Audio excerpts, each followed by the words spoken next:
All right, we're back. Thanks for staying with us. You listen to Planet Green Trees. We're calling this episode 192, and it is the Hemp Show, and let us not say anything less than that. I know I see I've got our guests in the queue. We've got Everett Swift and Steve Sharp, but before we do that, we've got to do this. Ladies and gentlemen, can I please have your attention?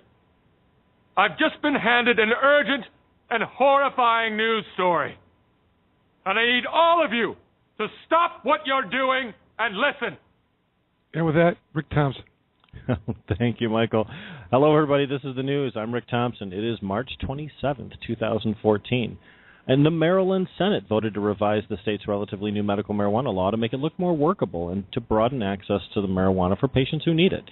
The measure would allow certifying physicians approved by the state's Medical Marijuana Commission to give written certification to patients to obtain marijuana for medical purposes.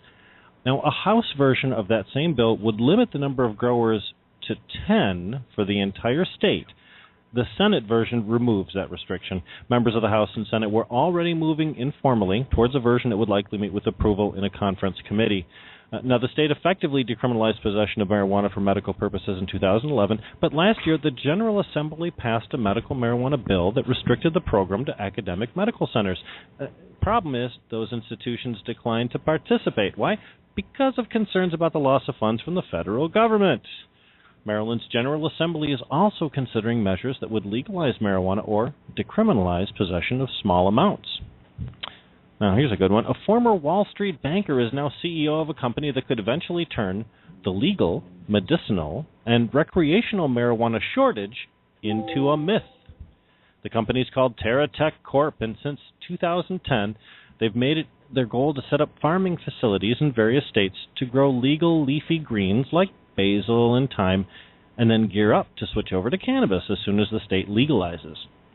Now, that way they stay ahead of the curve.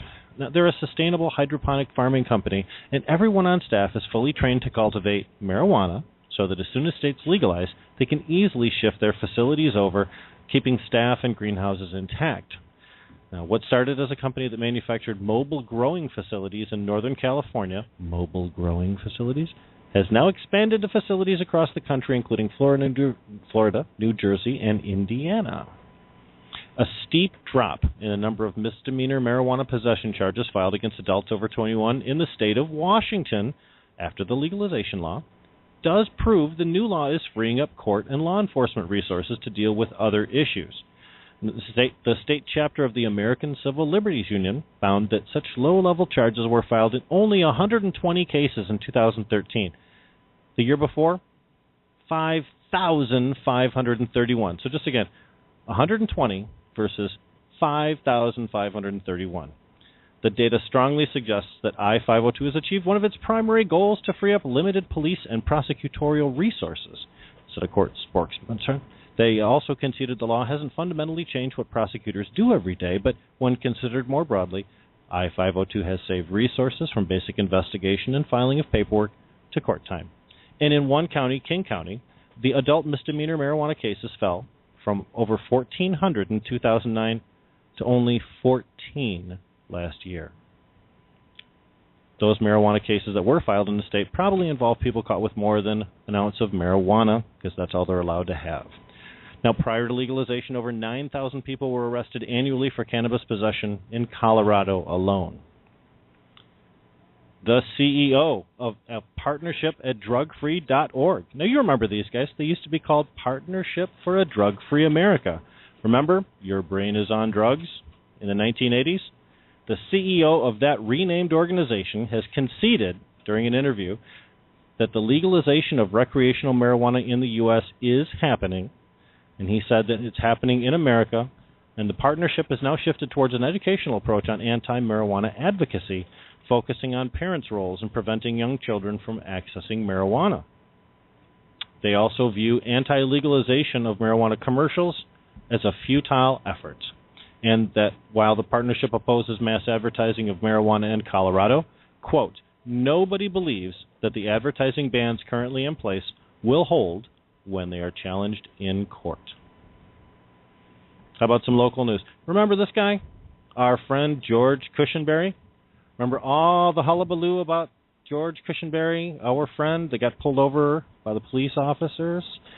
Well, that whole saga ends with a $95 fine for a speeding ticket. Cushenberry is a member of the Detroit City Council. After leaving a restaurant with a friend late last year, Cushenberry was pulled over by the Detroit Police Department. His companion, a medical marijuana patient, had several pre-rolled joints on his person. And, of course, in Michigan, marijuana has to be carried in the trunk of the vehicle. That lack of compliance was cited in news stories as a reason for Cushenberry to be censored or charged or ousted from the council, and even worse. The stigma of an elected official in the vicinity of marijuana seemed to drive the Detroit media to madness. The lesson we should learn from the Cushenberry event is the marijuana transportation law is bunk. It should be repealed. Any proposed law based on cited behavior that threatens no one and potentially puts innocent individuals in the crosshairs of law enforcement should just be stopped. After all, this is America. And finally, just a note, how about two of our own declaring themselves candidates for public office? Now, Steve Green is going for Lyon Township trustee, and Steve Sharp for Michigan House Rep in the Jackson area. Green is a longtime radio veteran. In addition to a long career in broadcasting, Steve and I broadcast together for more than 2 years on WDTW in Detroit, WTKG in Grand Rapids, and WFNT in Flint, with both the Medical Marijuana Radio Show and the Political Twist-Up Show. Steve Sharp is a board member of Michigan NORML, and he was instrumental in getting the petition drive in Jackson that legalized marijuana in that city in 2013. Now, and Stephen Sharp has also lobbied the legislature in Lansing and Washington, D.C. on behalf of hemp and marijuana advocacy. We'll hear more from Mr. Sharp this evening. He'll talk about hemp and the pivotal role it'll play in his campaign, but congratulations to both of those men. I understand that there are many media appearances in their future. Guys, that's the news. It's March 27th, 2014. I'm Rick Thompson. Enjoy life.